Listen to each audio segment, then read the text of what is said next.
Hello friends, स्वागत है आप सभी का अपने YouTube channel study for one day exam में।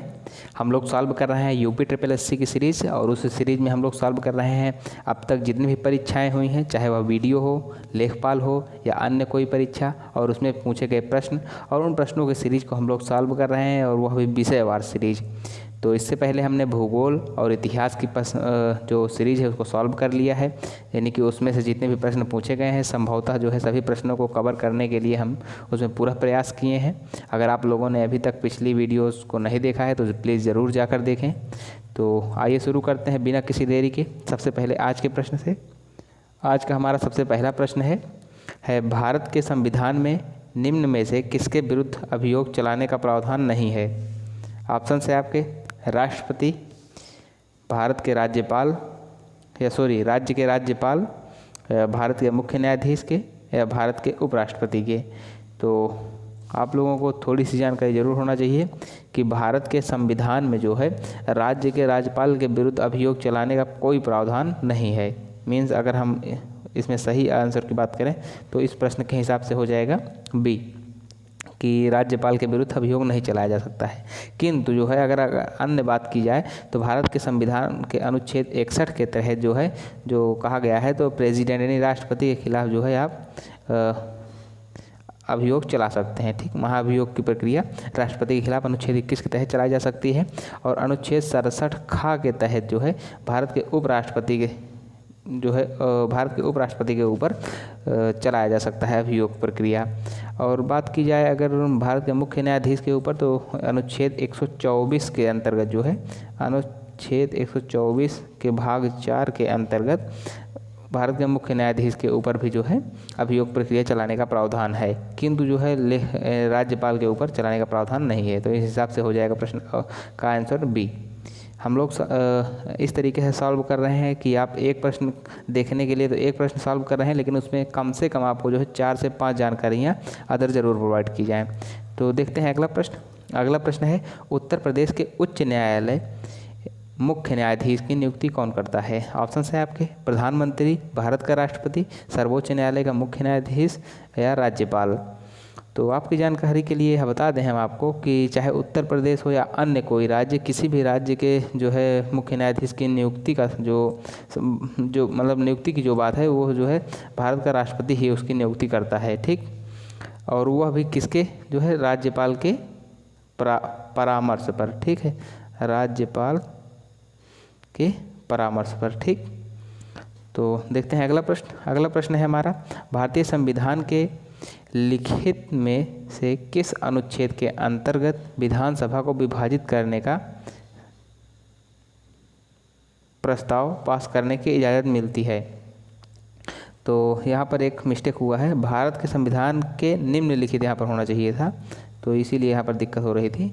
ठीक, तो यहाँ पर होगा निम्नलिखित। ठीक है, तो निम्नलिखित में से किस अनुच्छेद के अंतर्गत जो है विभाजित करने का विधानसभा को विभाजित करने का प्रस्ताव पास करने की इजाज़त मिलती है। तो जो इसमें सही आंसर हो जाएगा वो हो जाएगा अनुच्छेद 169। अनुच्छेद 169 के जो है तहत राज्य की विधानसभा में जो विधान के परिषद का सृजन या फिर जो है उसका जो है अगर हम बांटने की बात करें उसका जो है प्रावधान किया गया है। ठीक, तो आइए देखते हैं वो भी कैसे बांटा जा सकता है। राज्य के जो जितने भी विधान मंडल के सदस्य हैं, जो विधानसभा के सदस्य हैं, उसके 2/3 सदस्यों के द्वारा जो है अगर बहुमत पास हो जाता है तो उसका विभाजन किया जा सकता है। ठीक, तो आइए देखते हैं अगला प्रश्न। अगला प्रश्न है किसी विधानसभा में भारत के संविधान के अनुसार कम से कम और अधिक से अधिक कितने सदस्य हो सकते हैं। आपके ऑप्शन हैं जो है 302 एवं 272, या फिर 80, 540, 54 एवं 333, 60 और 500। तो जो इसमें से आपके विकल्प हैं उस हिसाब से जो है, या फिर जो आपका सही आंसर हो जाएगा वो हो जाएगा डी। ठीक, 60 से 500, यानी कि अगर हम न्यूनतम संख्या की बात करें जो कि विधानसभा में जो है कम से कम कितने सदस्य हो सकते हैं, तो 60 अगर न्यूनतम जो है, और अधिकतम की बात की जाए तो 500। ठीक, ये तो रही जो है कुछ मुख्य बातें। अगर हम कुछ अन्य बातों के बारे में जो है जानकारी देखना चाहें तो विधानसभा का जो है कार्यकाल कितना होता है, तो 5 वर्ष के लिए विधानसभा जो है गठित होती है। ठीक, तो उसका जो है कार्यकाल 5 वर्ष होता है। ऐसा प्रावधान जो है भारतीय संविधान के अनुच्छेद जो है 170 में किया गया है। 170वें अनुच्छेद में जो है यही कहा गया है कि न्यूनतम संख्या 60 और अधिकतम संख्या 500 हो सकती है। ठीक, आइए देखते हैं अगला प्रश्न। अगला प्रश्न है, भारतीय राज्यों में मुद्रा बिल होने के लिए प्रमाणित करता है, मीन्स कौन सा जो है जो विधेयक है वह विधेयक कौन सा मुद्रा यानी कि जो है धन से संबंधित होगा। धन विधेयक को पास करने के लिए अधिकार किसके पास होता है, वो भी भारतीय राज्यों में। अगर हम बात करें भारतीय संसद के बारे में, जो कि लोकसभा और राज्यसभा से मिलकर निर्माण होता है, लोकसभा, राज्यसभा और राष्ट्रपति से मिलकर जो संसद का निर्माण होता है, अगर उसमें बात करें धन विधेयक जो पास करता है वो होता है लोकसभा का अध्यक्ष। तो जो काम लोकसभा का केंद्र में होता है, ठीक उसी तरीके से राज्य में वही काम जो है विधानसभा का होता है। ठीक, तो जो मुद्रा बिल है या नहीं है इसका निर्धारण कौन करता है, राज्य जो है, जो संबंधित राज्य है उसके विधानसभा का अध्यक्ष। ठीक, तो इस हिसाब से ऑप्शन सही हो जाएगा आपका ए। अगर जो है हम वित्त विधेयक या धन विधेयक के बारे में अगर कुछ जानकारी देखना चाहें तो जितने भी धन विधेयक होते हैं वह वित्त विधेयक की श्रेणी में आते हैं, किंतु जो है सभी वित्त विधेयक धन विधेयक नहीं होते हैं। ठीक है, तो ये जानकारी आप लोगों के लिए होना चाहिए और इसका उल्लेख जो है कहाँ पर मिलता है, भारतीय संविधान के अनुच्छेद 110 में। ठीक, तो आइए देखते हैं अगला प्रश्न। अगला प्रश्न है, स्वतंत्र भारत में उत्तर प्रदेश राज्य के प्रथम विधानसभा अध्यक्ष कौन थे। ऑप्शन है आपके दरबारी लाल, नसीबुल हसन, मदन मोहन वर्मा, पुरुषोत्तम दास टंडन। पुरुषोत्तम दास टंडन जी जो है भारत के, जब भारत में प्रांतीय शासन जब चालू हुआ और विधानसभा का गठन हुआ तो विधानसभाओं में सबसे पहले जो है उत्तर प्रदेश का जब गठन हुआ और उसमें जो है सबसे पहले बात आई कि कौन जो है विधानसभा अध्यक्ष होंगे, तो 1937 में ही पुरुषोत्तम दास टंडन जी जो है बने थे। 1937 से ही पुरुषोत्तम दास टंडन स्वतंत्र जो है विधानसभा के अध्यक्ष बने और जो है ये 1950 तक रहे थे और 1947 में देश आज़ाद हो गया। तो 1947 से 1950 जब के बीच में जो देखा गया तो पुरुषोत्तम दास टंडन जी जो है विधानसभा के अध्यक्ष थे। ठीक, तो इस हिसाब से आपका आंसर डी हो जाएगा। ये देखते हैं अगला प्रश्न। हमारे संविधान के किस भाग में 3 सोपानों में पंचायती या पंचायत बनाने की परिकल्पना की गई है। ठीक, तो इसमें आपके विकल्प है भाग 9, भाग 10, भाग 11 एवं भाग 12। तो जो सही आंसर हो जाएगा, भारतीय संविधान के जो है भाग 9 में पंचायती राज बनाने का जो है जिक्र किया गया है। तो जिसकी जो कल्पना की गई थी वो त्रिस्तरीय यानी कि त्रिस्तरीय को जो है यहाँ पर लिखा गया है 3 सोपान। सोपान का मतलब होता है सीढ़ी, सीढ़ी मतलब ऐसी अगर संरचना बनाया जाए तो एक स्तरीय और एक स्तरीय। ठीक, तो मतलब त्रिस्तरीय कहें या 3 सोपान कहें बात एक ही है। तो हमारे संविधान में जो है भाग 9 में इसका जिक्र किया गया है। ठीक, तो भारतीय संविधान के भाग 9 के तहत अनुच्छेद 43 से मतलब 243 में जो है 243, ठीक, अनुच्छेद 243 में इसका जिक्र किया गया है। ठीक है, तो देखते हैं अगला प्रश्न। अगला प्रश्न है हमारा, निम्न में से क्या पंचायती राज संस्था नहीं है। ऑप्शन है आपके ग्राम सभा, ग्राम पंचायत, न्याय पंचायत या ग्राम सहकारी संस्था। तो इसमें से जो सही विकल्प हो जाएगा वो हो जाएगा डी, ग्राम सहकारी संस्था जो है इसका विकल्प वो हिस्सा नहीं है। ग्राम पंचायत, ग्राम सभा, ग्राम पंचायत और न्याय पंचायत तीनों ही जो है पंचायती राज संस्था हैं, लेकिन जो है ग्राम सहकारी संस्था नहीं है। ठीक है, पंचायती राज व्यवस्था जो त्रिस्तरीय व्यवस्था जो है इसमें जो है अगर बात की जाए तो ग्राम पंचायत ग्राम स्तर पर, ठीक है, और जो है क्षेत्र पंचायत यानी ब्लॉक स्तर पर, और जो है अगर जिला पंचायत की बात की जाए तो वह जो है जिला स्तर पर 3 प्रकार के जो है स्तर का निर्माण होता है। तो ग्राम और क्षेत्र और जिला तीनों पंचायतों का निर्माण होता है। तो ऑप्शन से अगला प्रश्न है आपका, किस समिति ने त्रिस्तरीय पंचायत प्रणाली की अनुशंसा की थी। इसके बारे में हम लोगों ने पिछले वीडियो में विशेष रूप से ध्यान से मतलब ज़रूर समझने का प्रयास किया था। तो अगर आप लोगों ने पिछला वीडियो नहीं देखा है तो प्लीज़ राज्य व्यवस्था के जो है जितने भी वीडियो हैं ज़रूर जाकर देखें। आपको आने वाली परीक्षाओं में प्रश्न यहीं से देखने को मिलेंगे। लगभग हम जो है ये सभी प्रश्नों को इतने विस्तृत तरीके से सॉल्व करते चल रहे हैं जो है आपकी आने वाली परीक्षाओं के लिए बहुत ही आसान तरीके से आप प्रश्न को सॉल्व कर पाएंगे।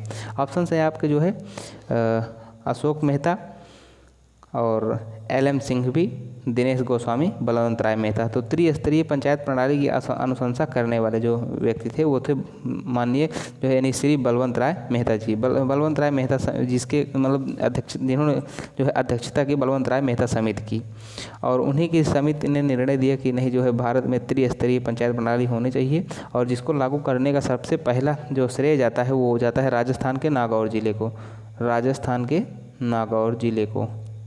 ठीक, नागौर जिले को। नागौर जिले में जो है 2 अक्टूबर यानी कि गांधी जयंती के दिन 1959 में जो है पंचायती राज प्रणाली सबसे पहले लागू हुई। अगर कभी कभी आपसे प्रश्न यह पूछ लेता है कि पंचायती राज प्रणाली को लागू करने वाला पहला राज्य कौन सा है, तो वह है राजस्थान। ठीक, और जिला पूछ ले तो नागौर जिला। आपके अगला प्रश्न है भारत के संविधान का अनुच्छेद 243 निम्न में से किसकी व्याख्या करता है। इससे पहले हम लोगों ने इसको देख लिया है कि भारतीय संविधान का अनुच्छेद 243 है वह जो है पंचायती राज प्रणाली के बारे में जिक्र करता है, जो कि भाग 9 के अंतर्गत आता है। ठीक, 243 यानी भाग 9 के अंतर्गत अनुच्छेद 243 आता है। ठीक, देखते हैं अगला प्रश्न। किसी ग्राम पंचायत द्वारा उप प्रधान को पद से हटाने के लिए कम से कम कितनी पंचायत सदस्यों का समर्थन आवश्यक है। ऑप्शन है आपके 1/4, आधा, या 1/3 या 2/3। तो जो उप प्रधान होते हैं उनको हटाने के लिए 2/3 पंचायत सदस्यों की ज़रूरत होती है। ठीक, अब देखते हैं अगला प्रश्न। एक ग्राम पंचायत में महिलाओं के लिए कितने प्रतिशत पद आरक्षित होने चाहिए। जाहिर सी बात है महिलाओं के अधिकार को लेकर जो है शुरू से ही हमारा भारत शुरू से ही सजग रहा है, और उसको जो है उसके महिलाओं को जो है उनके अधिकार दिलाने के लिए हमेशा तत्पर रहा है, जिसके लिए हर जगह लगभग जो है महिलाओं के बारे में प्रावधान किया गया है। तो इस जो है ग्राम पंचायत में भी महिलाओं के लिए प्रावधान किया गया है, जो कि 33% है। ठीक, देखते हैं अगला प्रश्न। भारत में पंचायती राज स्थापित करने वाले 2 राज्य कौन कौन से हैं। यानी सर्वप्रथम जो सबसे पहले राज्य स्थापित किए थे उनको जो है उनके बारे में इसमें जिक्र किया गया है। तो ऑप्शन है आपके राजस्थान महाराष्ट्र, राजस्थान पश्चिम बंगाल, राजस्थान आंध्र प्रदेश और राजस्थान पंजाब। तो सबसे पहले जो है लागू हुआ था राजस्थान में, जो कि सभी विकल्प में दिया हुआ है, और दूसरे नंबर पर जो लागू हुआ था वो था आंध्र प्रदेश। ठीक, तो दूसरा राज्य जो पंचायती राज व्यवस्था को लागू करने वाला था वो था आंध्र प्रदेश। ठीक है, आंध्र प्रदेश। आइए देखते हैं अगला प्रश्न। अगला प्रश्न है हमारा, एक ग्राम पंचायत में ग्राम के वार्डों से चुने गए सदस्य जिन्हें पंच कहा जाता है, मतलब कितने सदस्य होते हैं जिन्हें पंच कहा जाता है। तो यहाँ वार्डों होगा, सॉरी यहाँ मिस प्रिंट हो गया है, तो यहाँ वार्ड इसको समझिएगा। तो जो वार्डों की संख्या होती है एक गांव में वह न्यूनतम 7 हो सकती है और अधिकतम 17, यानी कि 7 से 17 के बीच जो है वार्ड होते हैं, और उनमें से एक व्यक्ति को चुना जाता है जिन्हें जो है पंच कहा जाता है। ठीक, और जितनी योजनाओं का क्रियान्वयन होता है वह पंचों की सहमति से ही होता है। ठीक, तो देखते हैं अगला प्रश्न। उत्तर प्रदेश में एक वर्ष में न्यूनतम कितनी ग्राम सभा की बैठक या मीटिंग होनी चाहिए। तो ऑप्शन है आपके 3, 4, 6 या 2। तो जो सही विकल्प हो जाएगा वो हो जाएगा 2। एक जो है रबी की फसल की कटाई के बाद, मतलब जब गेहूं की फसल पक कर कट जाती है तब जो है, एक और जो है होती है वो खरीफ की फसल, मीन्स खरीफ, जब खरीफ की फसल का जो है कट जाती है उसके बाद, यानी धान की फसल जब कट जाती है तब, यानी कि न्यूनतम जो है 2 मीटिंगें अवश्य होनी चाहिए, और उसके अलावा जो है अन्य मीटिंगें भी ग्राम प्रधान जो है बुला सकते हैं। ठीक, अगला प्रश्न है, एक व्यक्ति के लिए पंचायत का सदस्य बनने की न्यूनतम आयु कितनी होती है। यानी ग्राम प्रधान का जो चुनाव होता है उसके लिए जो है सदस्य, यानी कि ग्राम पंचायत का सदस्य बनने के लिए, यानी ग्राम पंचायत से संबंधित जितने भी चुनाव होते हैं उसका सदस्य बनने के लिए न्यूनतम आयु जो होती है वो होती है 21 वर्ष। ठीक है, और इसमें जो है अन्य विकल्प की बात करें अगर, तो 25 वर्ष किसकी होती है, इससे पहले हमने बहुत बढ़िया से आप लोगों को वीडियो में ज़रूर बताया है, तो आप लोग उसको ज़रूर से ज़रूर जाकर देखें। यानी विधानसभा अगर जो है आप चुनाव लड़ना चाहते हैं और अभी से ही अगर आप इरादा बनाना शुरू कर रहे हैं, तो आप इतना ज़रूर जान के रखिए कि 25 साल की अगर आपकी उम्र हो चुकी है तो आप विधानसभा का सदस्य जो है चुने जाने की योग्यता जो है उम्र के हिसाब से तो रखते ही हैं। ठीक, उसमें अन्य योग्यताएँ भी हैं जो आपको जानकारी होना चाहिए, और जो है वोट देने के लिए आपको न्यूनतम आयु जो है 18 वर्ष होनी चाहिए और 35 वर्ष जो है राष्ट्रपति बनने के लिए और 25 वर्ष आपका जो है मुख्यमंत्री बनने के लिए भी होता है या प्रधानमंत्री बनने के लिए भी होता है। अगर बात करें राज्यसभा से संबंधित, राज्यसभा में जो सदस्य चुने जाते हैं उनके लिए जो है कितनी उम्र होती है, तो जो है 30 वर्ष की उम्र होती है। आशा करता हूँ आप लोगों को यह वीडियो पसंद आ रहा होगा। तो अगर आप लोगों को यह वीडियो पसंद आ रहा है तो प्लीज़ लाइक करें। अगर अभी तक आपने हमारे चैनल को सब्सक्राइब नहीं किया है तो प्लीज़ सब्सक्राइब करें। यार इतना मेहनत किया जाता है और मेहनत में जो है अगर आप लोग लाइक सब्सक्राइब और शेयर नहीं करते हैं तो थोड़ा कहीं ना कहीं हमें भी दुख होता है। तो आप प्लीज़ लाइक करें, शेयर करें, सब्सक्राइब करें। धन्यवाद।